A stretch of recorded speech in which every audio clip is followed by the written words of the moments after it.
Carthage, a land of opportunity founded more than 2,000 years ago. Driven by wealth, power, and ambition, these pioneers built an empire that dominated the Mediterranean world for over 600 years. By developing some of the ancient world's most groundbreaking technology, both at home and in the far reaches of the known world. The centerpiece, a massive harbor that held hundreds of warships, the vanguard of antiquity's most formidable navy. These ships are coming up fast. People see them coming. Carthage is here. But storm clouds were gathering on the horizon. Carthage finally had an enemy that could match it blow for blow. A superpower like the world had never seen, Rome. The Romans saw Carthage as a spear pointed at the very heart of Rome. In this to-the-death struggle, only one could emerge victorious. The other would be reduced to rubble.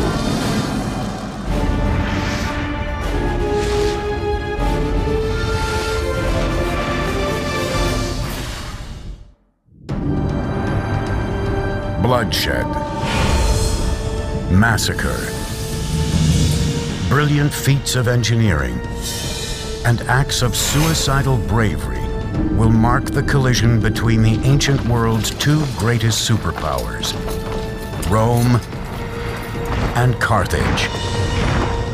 It will be a fight to the death, and the outcome will change the course of Western history. Welcome to Tunisia. Hello, I'm Peter Weller. When I was a kid, I heard the name Carthage, and I knew it was an ancient city. I didn't know exactly where it was. I'd heard of Hannibal and the elephants crossing the Alps and these famous wars with Rome. And I learned these wars were called Punic Wars, after the Latin word punici, which is what Rome called Carthage. But I had no idea where Carthage was. Well, it was here, in the northern tip of Tunisia, and behind me is the modern capital of Tunis, a city of about 2 million people sitting on the Mediterranean Sea. By the 4th century BC, Carthage was an absolute empire, dominating the Mediterranean with a formidable navy. But the original legend of Carthage starts in the eastern Mediterranean city of Tyre, the Phoenician city of Tyre, and a beautiful woman named Dido, and the jealousy and greed and lust for power that would absolutely rip a royal family apart. Dido was the beautiful daughter of King Matan. Her husband was an ambitious Phoenician who had met an untimely end. He was murdered by her brother, Pygmalion. Terrified for her life, Dido fled across the Mediterranean from her homeland of Tyre to a no-man's land at the northern tip of Africa. There, she bargained with the native people to buy as much land as could be covered with the hide of an ox. Clever and cunning, Dido cut the hide into the thinnest of strips, then arranged them to enclose a large section of fertile land. There, under her governing hand, the fantastic CARTHAGE, or new city, would be engineered. When they came to Carthage, sized up the bay, looked at the mountains, looked at the flow of the rivers, looked at a place, the Bursa, which would be a great defensible fortress site, they said, this is it. This is where we will build our city. Dido's settlement, Carthage, quickly prospered. According to legend, tales of its wealth and Dido's beauty spread all the way to Erebus, king of the Moors. Part of Dido's story is this tale of the king of the Libyan natives, Erebus, who wishes to marry her, but she refuses to do so. According to the storytellers, it's out of love for her assassinated husband, and she climbs onto a self-built funeral pyre and burns herself up. It was here, from her ashes, that one of the greatest empires in the known world would rise. Surrounded by bigger powers and with little land, the Phoenicians of Carthage turned to the sea. They were pioneers, pragmatic, open to new ideas, and endlessly innovative. When Dido established the city, the new city, a lot of people's eyes obviously opened wide and said, hey, a new city, a new start. And as these trading routes that Carthage pioneered expanded, it very rapidly became as international a city as anywhere then in the world. Over the next 200 years, Carthage evolves into a major Mediterranean power, establishing colonies in Corsica, Ibiza, and North Africa. By around 700, maybe 650 BC, Carthage is a force to be reckoned with. Everybody's heard of it. Nobody messes with it. It's a very important city. Through expansive trade networks, by the 7th century BC, Carthage's new territories were generating a massive treasure chest, and its population reached 300,000, making it one of the biggest cities in the world. To some extent, you could compare it to a Manhattan. This is a huge population living in a relatively small area. So this is an important commercial and cultural hub, not only for North Africa, but also for the entire Western Mediterranean world. Before the Carthaginians' grand engineering feats had been launched in the name of the gods, Carthage's focus was closer to home. Like America 2,500 years later, the wealth of Carthage drew legions of people looking to make their fortune. Soon the city's architects and engineers had to find a way to house them all, a challenge that would lead to the most remarkable urban building boom in antiquity. There was something very important to the Carthaginian spirit, to its psyche, about staying within the walls of Carthage. So the pressure to design buildings that would accommodate people who wanted to live within the city was very strong. The Carthaginians would be the first on a massive level to turn the city's sky into private property by building apartments. These were as high as 6 stories, very densely populated. Why? Because people wanted to come to Carthage. It was a successful, happening place. If you wanted to get on in life, you wanted to come to Carthage.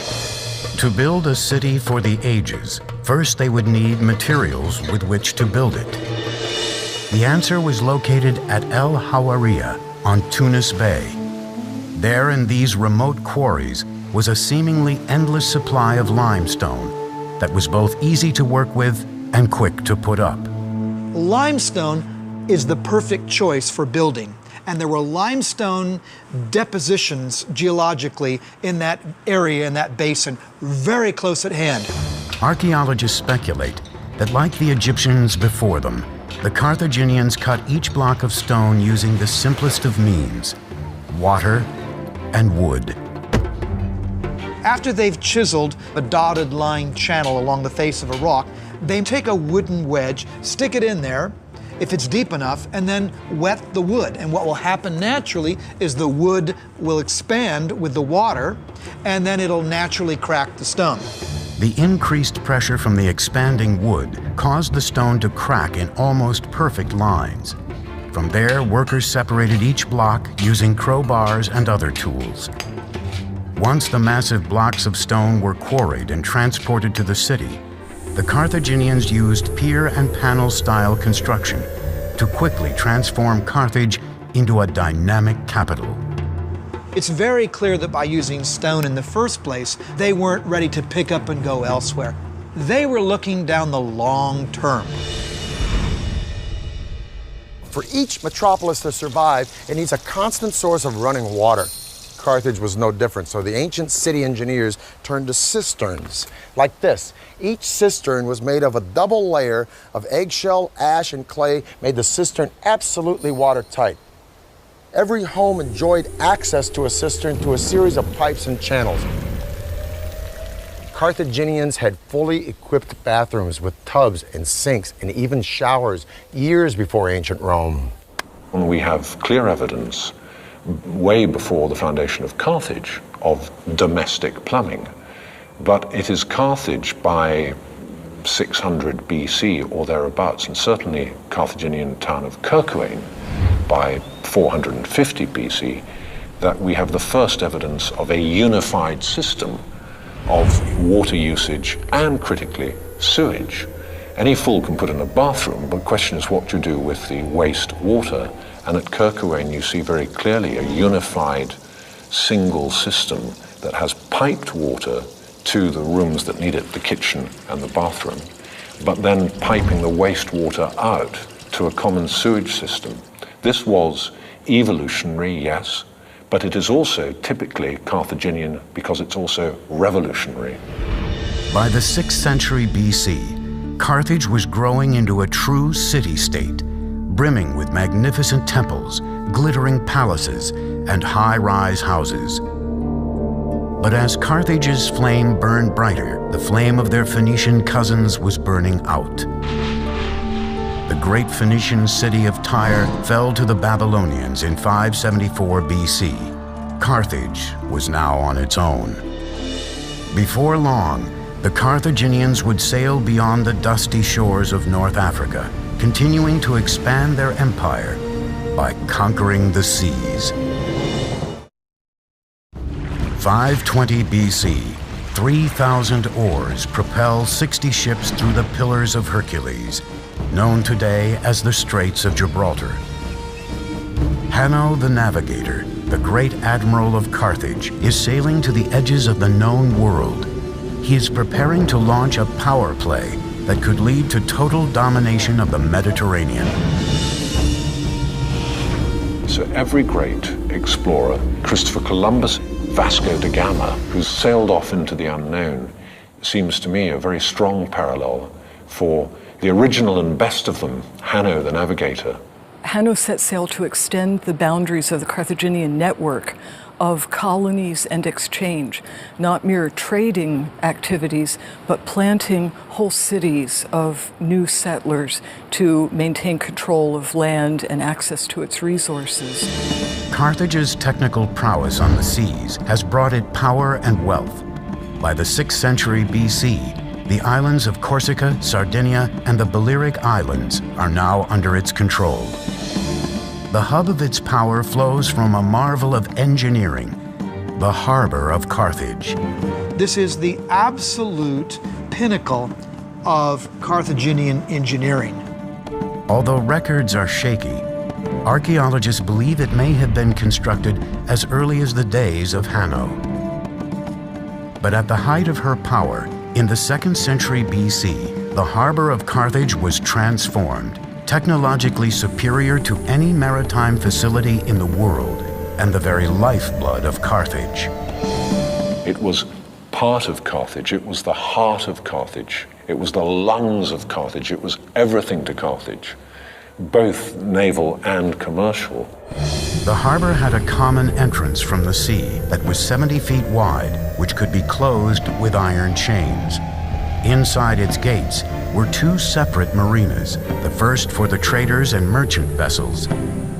The mercantile harbor, the commercial harbor, was organized with conventional wharves to make as easy as possible the loading and unloading of goods. So in Carthage, readily one can imagine in, say, 400 BC, you would see all the goods there were in the then known world being bought, being brought, being sold in Carthage.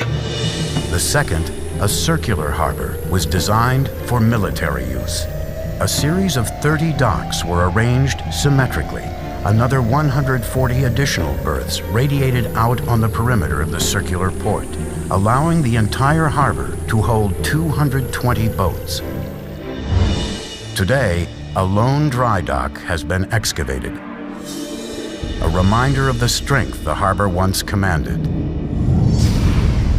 This is all that's left of the Kothon, or military harbor of ancient Carthage. A kothon was an interior port carved out of the land as opposed to an exterior port attached to the seaside. Now, with all these beautiful villas around here, it's kind of hard to imagine that this harbor was the launch point for the wealth and power of ancient Carthage. Now, the nerve center for this maritime hub was that circular island out there where there were 40 or 50 slots for boat dry dock. And on top of that island was a big tower where trumpeters would blare signals and heralds would deliver orders and admirals would oversee operations like observing what ships were coming in from sea, be they friend or foe, while at the same time those ships couldn't very well observe what was going on in this port. Nobody has anything approaching this potency, this power, let alone this navigational and seafaring skill. So when the barriers are taken off the channel and within, they're scrambled, as they did in World War II with aeroplanes, these ships are coming out fast down this channel and out into the Mediterranean. People see them coming. Carthage is here. For 2 centuries, Carthage dominated the Mediterranean. But a rival across the sea to the north was steadily evolving into a military machine of unparalleled potency. Rome. These 2 superpowers would soon find themselves in conflict over the jewel of the Mediterranean, Sicily. Carthage was built to trade, and Sicily was critical to that trading. Why? Because it's right bang slap in the middle of the most important shipping lane in the world. Whoever controls Sicily controls these vital trade routes. The Romans saw the enormous riches that Carthage could command, and it started to just elbow into them. And the Carthaginians nudge back and say, hang on, we were there first. Please, as it were, get your tanks off my lawn. Both Rome and Carthage now had settlements on Sicily. This tension would trigger a series of wars that would rock the ancient world. The Romans saw Carthage as a spear pointed at the very heart of Rome and at their own burgeoning trade empire. So, of course, they felt they had to eliminate it. They would come to be known as the Punic Wars, named after the Roman word for the Phoenicians. The outcome would change the course of world history, and Carthage would be led by one of the greatest military geniuses of all time. At the beginning of the 3rd century BC, the Republic of Rome is called down into southern Italy by a Greek town to help that town against pirates. Now, it's not long after that 2 Sicilian cities get at it. One of them, Messina, originally asked Carthage for help, but then they go, nah, let's ask Rome, because they're closer, probably a better deal. Syracuse fights Messina and Rome 1 battle, quits, gives up, turns himself over to Rome, and Rome, in the span of decades, has all of southern Italy and eastern Sicily. This really POs Carthage, and thus begins the First Punic War. And the outcome of this war will not only decide who owns Sicily, but who's going to be ruler of the entire southern Mediterranean Sea. 264 BC, Rome and Carthage begin the First Punic War. 17 years later, the 2 sides are still deadlocked in a bloody slugfest. The stalemate appears to be broken only when a fierce and charismatic military commander named Hamilcar Barca takes control of the Carthaginian forces. Hamilcar was the first great general of the Carthaginian Empire. He's the man with charisma. He's the man who knows how to get the job done, how to save their coals from the fire. Between 247 and 242 BC, this fiery military tactician, Hamilcar Barca, sweeps into Sicily. He's dynamic, he's powerful, and he's absolutely ruthless. But what gives Hamilcar his real confidence is that at his back he has a new sleek form of warship called the quinquereme, quin meaning 5 banks of rowers. The quinquereme isn't really developed by the Carthaginians, it's developed by the Greeks. But what the Carthaginians do is make this sea-going battering ram huge. In that period of the Punic Wars, wow, they were the feat of shipbuilding and engineering. Quinquereme apparently had 5 banks of oars. Now, there's been some debate exactly how that worked, but it is believed that there were 3 levels with 5 guys, 2 on the top 2 levels, each with an oar, and then 1 guy at the bottom. Whatever the case, it was a bigger, larger version of the trireme. However, even though it's a bigger version, the tactics involved in naval warfare are exactly the same. The main purpose of these ships is to ram the enemy's ship. That's what they were engineered for. Outfitted with a bronze-covered ram, they were designed for speed and maneuverability. These were very, very, very quick. Trying to catch a Carthaginian warship was trying to hit Muhammad Ali in his prime as a boxer. A standard quinquereme was roughly 120 feet long, 9 to 16 feet wide, and could hold up to 420 sailors. Fully manned and loaded, a quinquereme weighed more than 100 tons. On open water, these mega ships were killing machines. This thing is just coming straight at you at a speed you've never dreamt of as possible. And bang! The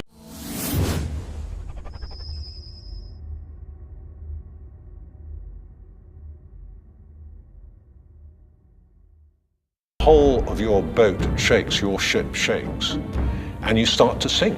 Compare that with the trireme, where often the model was probably much more to engage with the enemy ship and have land fight at sea. The Carthaginians didn't mess about like that. They wanted to get in, they hit you once and you drown and they're gone. To hit the next one, deadly. Now, the genius of the Carthaginians was in figuring out how to mass produce these ships. They took sort of prefabricated parts and put them all together on an assembly line. So to an enemy, no sooner would a quinquereme be sunk than another one would appear on the horizon. And this was a distinct disadvantage for the Roman Navy until they came upon a wrecked quinquereme, and they sort of reverse engineered it. They deconstructed it, figured out how it was put together, put it back together, and made it their own. They captured a grounded Carthaginian quinquereme and made dozens of copies of these. In fact, the copies weren't as well made and were made out of green wood, and after one season they fell to pieces. But never mind, that's all the time the Romans needed to turn the tide. The Roman and Carthaginian fleets would now square off with the ancient world's equivalent of weapons of mass destruction to see who truly owned the seas. March 10th, 241 BC, the fleets met at the Agates Islands off the western coast of Sicily for one of the greatest sea battles of all time. In the hostilities of the First Punic War, the Battle of the Agates Islands, fought off the coast of Sicily, was a turning point. In the battle between two brilliantly engineered fleets, Carthage had the advantage in numbers. But their sleep-killing machines were bloated with grain and supplies for Hamilcar's army, camped out on nearby Sicily. Many ships were sunk or lost or captured. People weren't expecting that. Now, the Carthaginians try to make a break for it, but they are unable to do so because of this extra weight. That gives the Romans the victory. It was a strategic disaster. In the end, the Romans took nearly 30,000 Carthaginian prisoners. With no way of resupplying himself and his troops, Hamilcar was forced to surrender and retreat back to Carthage. It was clear the pendulum of power in the Mediterranean was now swinging ominously toward Rome. In victory, Rome gained not only Sicily, but also Carthage's holdings on Corsica, Sardinia, and the islands between Sicily and Africa. Hoping to cripple Carthage, Rome forced it to pay a large tribute. But Carthage was not ready to give up yet. It turned westward to Spain to generate new wealth. And the Carthaginians send Hamilcar Barca to Spain, so his goal in 237 is to conquer as much of Spain as possible. It took 9 hard-fought years for Hamilcar to conquer the native tribes there. When he finally did, all of the land south of the Ebro River becomes part of the Carthaginian Empire. But Hamilcar paid for that conquest with his life. In 228 BC, he was killed in battle with a rebelling native tribe. Hamilcar's death in Spain was a great blow to Carthage, but it was by no means the end of Carthage. In fact, it opened the way for a whole new initiative. Legend has it that Hamilcar's 9-year-old son begged to watch his father lead Carthage into battle with Spain, and the father agreed on one condition, that the son would promise eternal hatred of Rome and commitment to that republic's defeat. And it was thus the son, named Hannibal, became the instrument of his father's revenge. And this was the first step on a path that would transform Hannibal into the most devastating foe that the Republic of Rome would ever face. 211 BC, a specter is haunting the Republic of Rome. Outside her walls, with an army poised to strike, is the man Romans fear and loathe above all, Hannibal, the great general of Carthage. Brilliant, brutal, sophisticated, he is Rome's worst nightmare. As if by magic, Hannibal has penetrated Rome's defenses. But the magic is actually Hannibal's strategic genius, and the use he makes of one of the world's greatest engineering corps.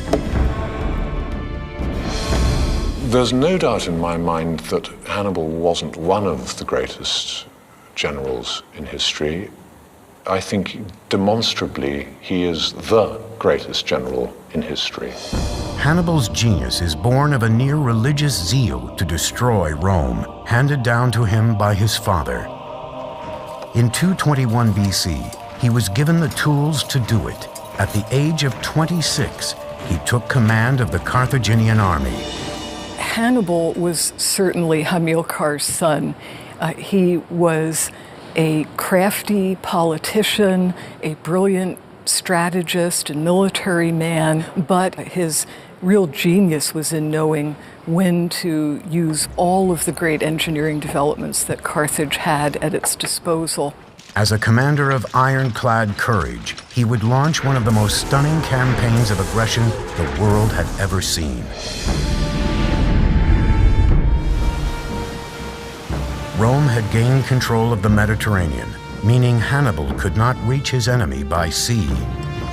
Driven to fulfill the vow he had made to his father to destroy Rome, Hannibal set out to do the impossible. He'd march over land, across the Alps, to the heart of the Roman Empire. Now, Hannibal knows he's greatly outnumbered. He knows he has a relatively small army in comparison to the Romans, but he does come up with a strategy which he believes will bring him victory. And what he has to do is take his army to Italy itself and attack the Romans on their home field. Hannibal set off in 218 BC with an army of 90,000 men, 12,000 horses, and 37 elephants acquired from African neighbors to the south. Elephants have been used in battle for centuries before this. They could be the turning point in a battle because the cavalry of the enemy could not withstand elephants. Therefore, Hannibal believes it's worth it to try to get these elephants to Italy. By October, they'd traveled more than 600 miles and came face to face with their first major obstacle, the raging Rhone River in France.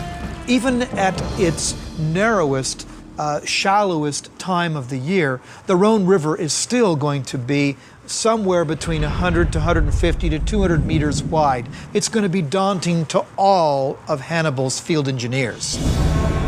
On the other side, a large number of Gauls were waiting to do battle. But the wall of water was a potentially deadly obstacle that had to be vanquished first. Hannibal's builders would have to conquer Mother Nature. Not only are the engineering feats daunting, but you also have crowds of insubordinate and hostile tribes waiting on the other side of the river. The solution would be one of Carthage's most spectacular feats of engineering. A series of giant rafts large enough to shuttle animals and supplies across the river in record time. These rafts were about 200 feet long and 50 feet wide. Now that means that you can't just use one single tree trunk. You have to also put multiple trees together and then lash those together too. This requires more than a Boy Scout knowledge of knots. With speed and efficiency, Hannibal's soldiers harvested massive conifers from the surrounding forests and connected the trees together with rope. One thing his engineers had to account for was the psyche of the elephants. So once the logs were bound together, the barges were piled high with a layer of sticks and a layer of earth, so that the elephants would think they were on solid ground. When all was ready, Hannibal gave the signal to release the barges. The Gauls, startled by his boldness, were mystified when they saw the Carthaginian general leading his troops, cavalry, and elephants en masse across the turbulent Rhone.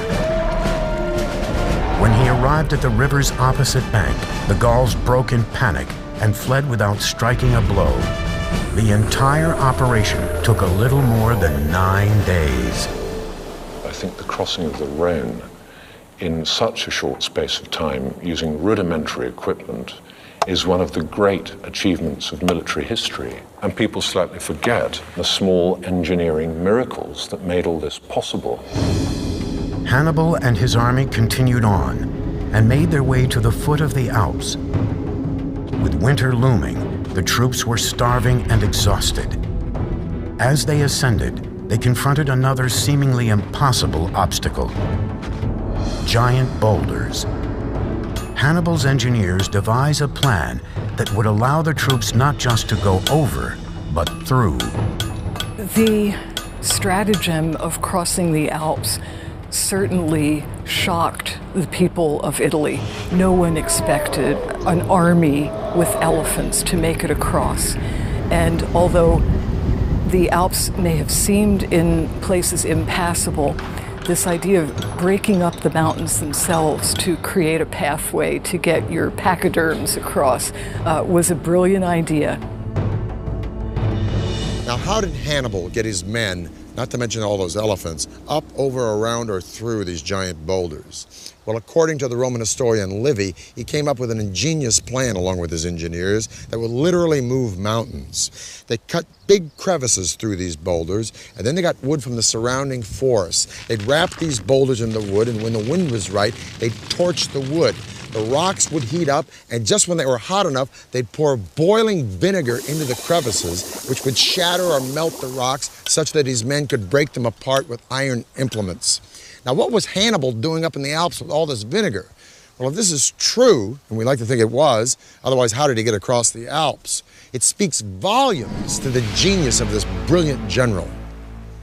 I'll tell you one thing, after navigating the snow of the Alps, the sight of the plains of northern Italy must have been very, very welcome. On August 2nd, 216 BC, near Cannae in southern Italy, Hannibal faced off against Roman forces under the command of Terentius Varro in a decisive conflict that would seal the fate of these two empires. As dawn breaks, Hannibal draws up a force of 50,000 men, newly strengthened with the help of hired mercenaries, against Varro's nearly 90,000 Romans. Varro decided to try and crush his opponent, sending a massive force to attack Hannibal's center. This would prove to be a fatal mistake. Anticipating Varro's strategy, Hannibal orders his cavalry to circumvent the Roman ranks from the rear. Hannibal had certainly done his homework in studying the psychology of his opponents, and he was able to trick them into his center, and then his forces could engulf them. Completely surrounded, the Romans were slaughtered where they stood. Only 3,500 Romans managed to escape.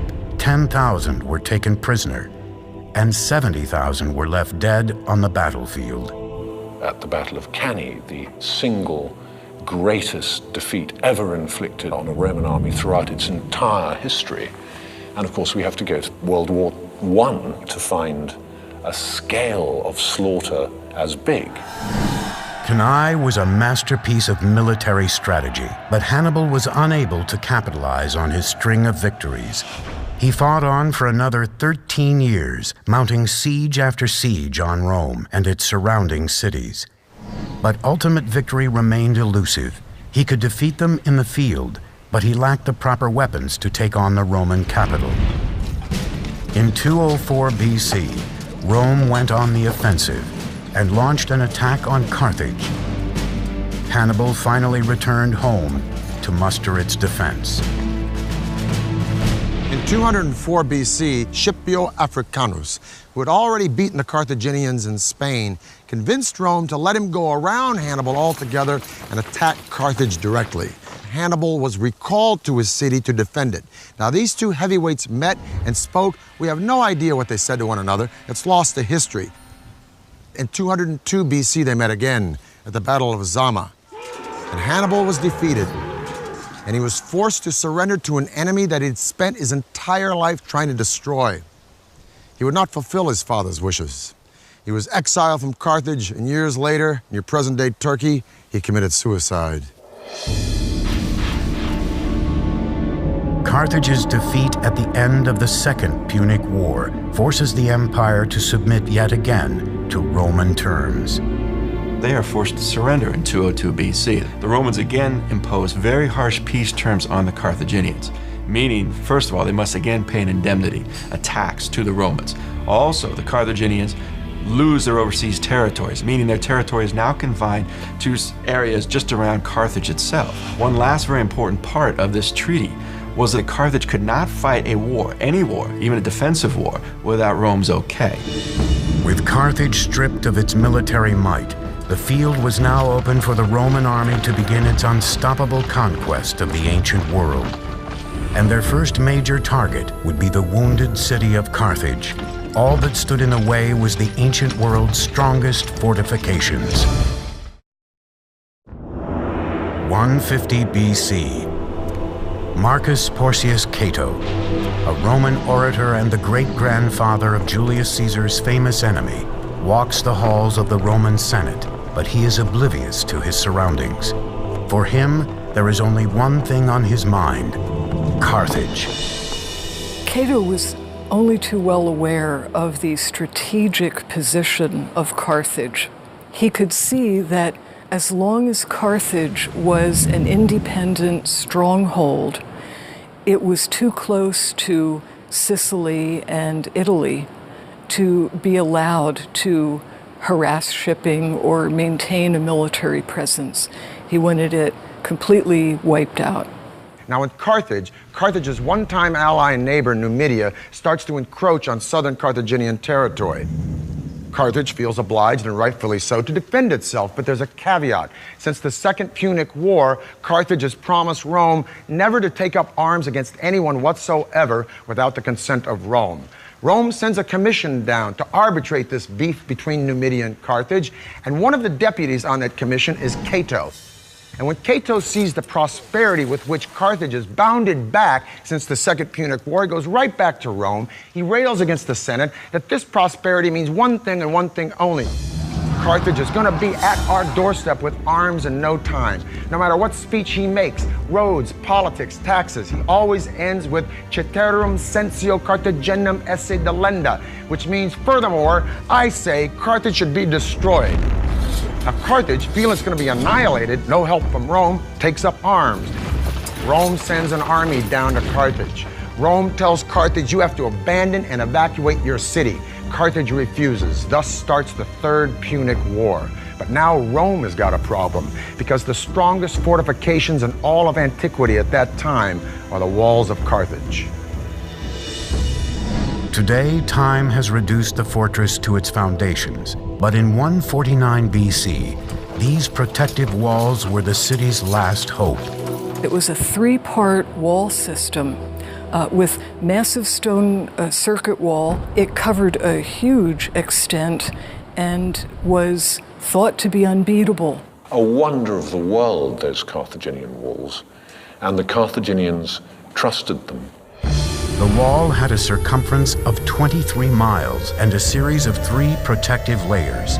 First, a ditch backed by a low wall packed with excavated soil, which would have been manned by a front line of soldiers who could withdraw quickly in the face of a major assault. The second wall was constructed of stone and dominated the outer defenses. Behind this second wall stood an even more impenetrable third wall, 45 feet in height and at least 30 feet wide. 15 towers were spaced at 200-yard intervals where watchmen stood guard. Inside this wall lived part of the Carthaginian army, including 20,000 men, 300 elephants, prepared for any type of attack that took place. The wall system surrounding Carthage made it the best fortified city in all of the Mediterranean, if not the world. And against the Romans, it would face its ultimate test, led by the fabled Carthaginian general, Hasdrubal. The Carthaginian commander who would lead the Carthaginians during the Third Punic War was Hasdrubal. He is the one responsible for retaliating against the Numidians, and he is the guy who's going to be leading the main resistance. As the Roman legions descended on the city, the Carthaginians hurriedly scrambled to build a new defensive force. The women gave their hair up. They cut their hair so that they could make rope to fire the catapults. They emptied the prisons. The old men volunteered.